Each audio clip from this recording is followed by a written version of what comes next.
Hello, my name is Brian Hora, your personal life coach, dedicated to helping you thrive in 5 fundamental facets of your life: faith, purpose, health, marriage, and money.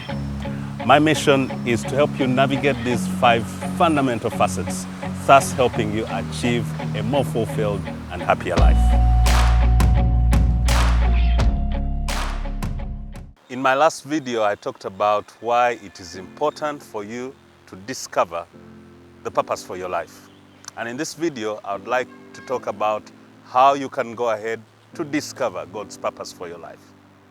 How can you discover God's purpose for your life? First of all, you need to see your life as a seed. What is special about a seed? In a seed is hidden its future. The future of a seed is hidden in the seed. Because when you plant that seed, it grows into a tree, which tree bears fruits, which fruit have seeds. Those seeds also bear more fruit, and within that seed is actually a forest. Whatever God created you to be was actually deposited on the inside of you. When you came to this earth, you came with the entire package. So your purpose is actually hidden on the inside of you. Within you are all the resources, are all the materials, is all the greatness that is supposed to make you do what you're supposed to do. So purpose is not something that you decide upon, it is something that you discover because it's already hidden in you.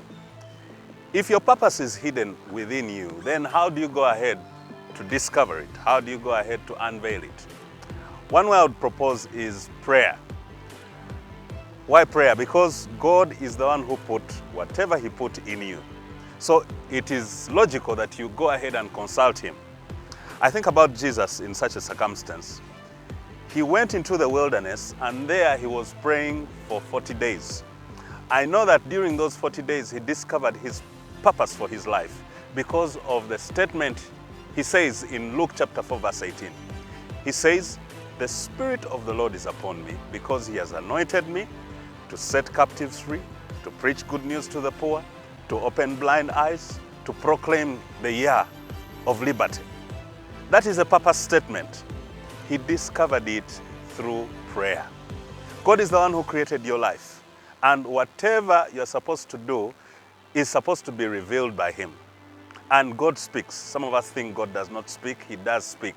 God speaks through an inner voice. God speaks through whispering to us. God speaks to us through our spiritual leaders. God speaks to us through anointed preaching. God speaks to us through dreams. And all those avenues that God has put there, you are able to know that God is speaking to you. You're able to hear God's voice. In another video, perhaps I'll talk about how to hear God's voice.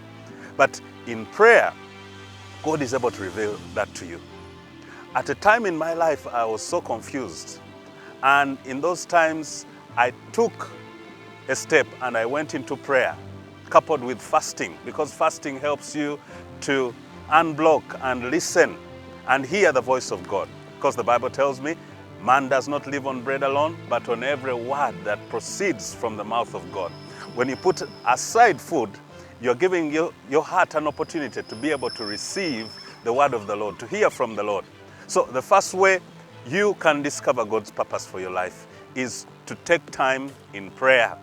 And not just a short time in prayer, an undistracted time, an extended time where you can even put away food.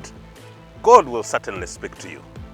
Another way you can discover God's purpose for your life is by asking yourself self-discovery questions. Self-discovery questions. I'll give you some examples. For example, you could ask yourself, what comes naturally for you? What comes naturally for you? Because when God was wiring you, He put those things, natural things for you to do. He did not create you to do things that were not coming easy for you. He wired you just like a car manufacturer wires maybe a vehicle for a certain purpose. It comes naturally.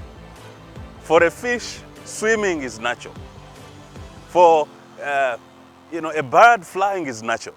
You also have some natural things, some natural gifts, some natural talents. Definitely, your purpose is tied to those talents. Write those things down. Write those natural things. For example, for me, teaching comes naturally. Singing comes naturally. I have to sharpen it, but it is something that is within me. I see it in my children.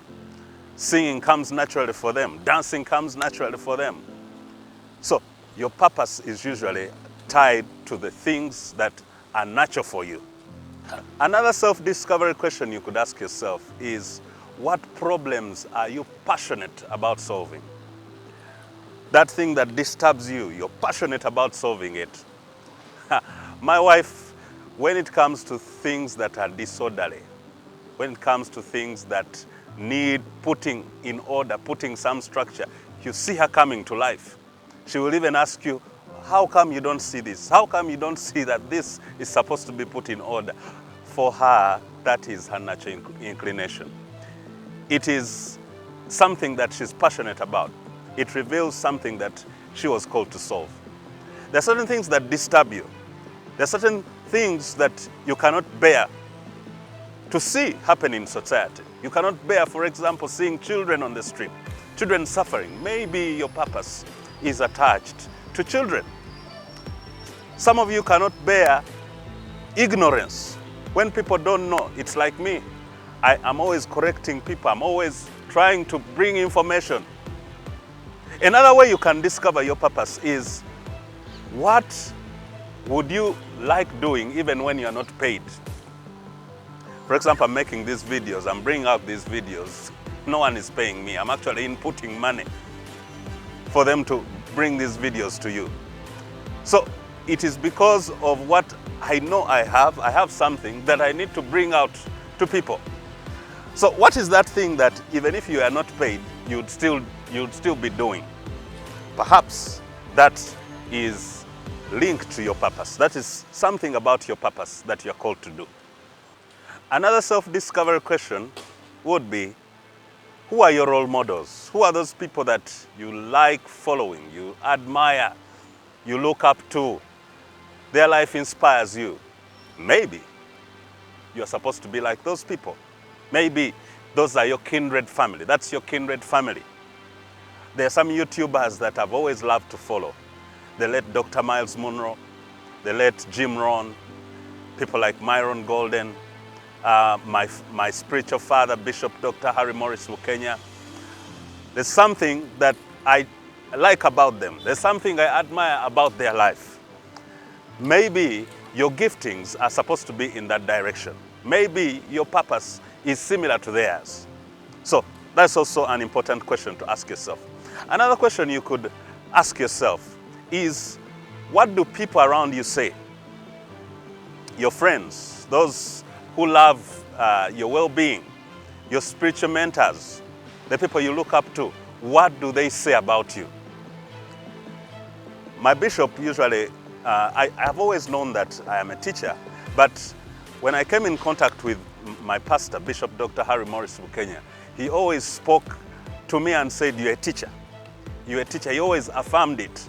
And that brought a lot of confirmation within me, and it caused me to rise up to what I'm supposed to be. People around you see certain things that perhaps you do not see yourself, perhaps you are oblivious to, but listen to them. What does your spouse say? What do your brothers say? What is that thing that they talk about you? Note it down. Perhaps that is something to do with your purpose. So after you have written down what you believe God is telling you through prayer, and after you've written down your self-discovery questions or the answers to your self-discovery questions, then try to put all these together. Try to summarize them in something that is memorable, in something that you can carry away with. Because you have a lot of things that you've written down, but something that is a little more brief that you can carry away. Something like a summary that you can always put to memory, and it can carry the meaning of what your life is all about. For example, like Jesus, he said, the Spirit of the Lord is upon me. He has anointed me to preach good news to the poor, to proclaim liberty to the captives, to open blind eyes, to bring the acceptable year of the Lord to the people. That is a summary of his purpose statement. My purpose statement is, Brian, you are called to be a dynamic teacher in the body of Christ, to relate truth. You are called to bring the treasures of Egypt and bring them into the house of God. You are called to lead God's people to worship from every tribe, nation, and language, such that every tribe is represented at the throne of God. So, to me, that is something that summarizes what my life is all about. What about you? Write those things down. And not only that, you may not be perfect at the beginning, but this statement can be reviewed. You take periodic times where you go back and review this statement and refine it such that it's better. When you go back like after 3 months and you pray about this and you take a fast, you look through this purpose statement and ask yourself, does it describe me? Is this me? What can I add in? What can I refine? And by doing that, slowly, gradually, you find that your purpose is much, much clearer. Ladies and gentlemen, that I believe is a good way for you to be able to discover what God has called you to do in this life. I hope this video has been a blessing to you. Don't forget to give it a thumbs up. Don't forget to comment and share with people that you think will need this. Otherwise, let's meet next time in the next video. God bless you.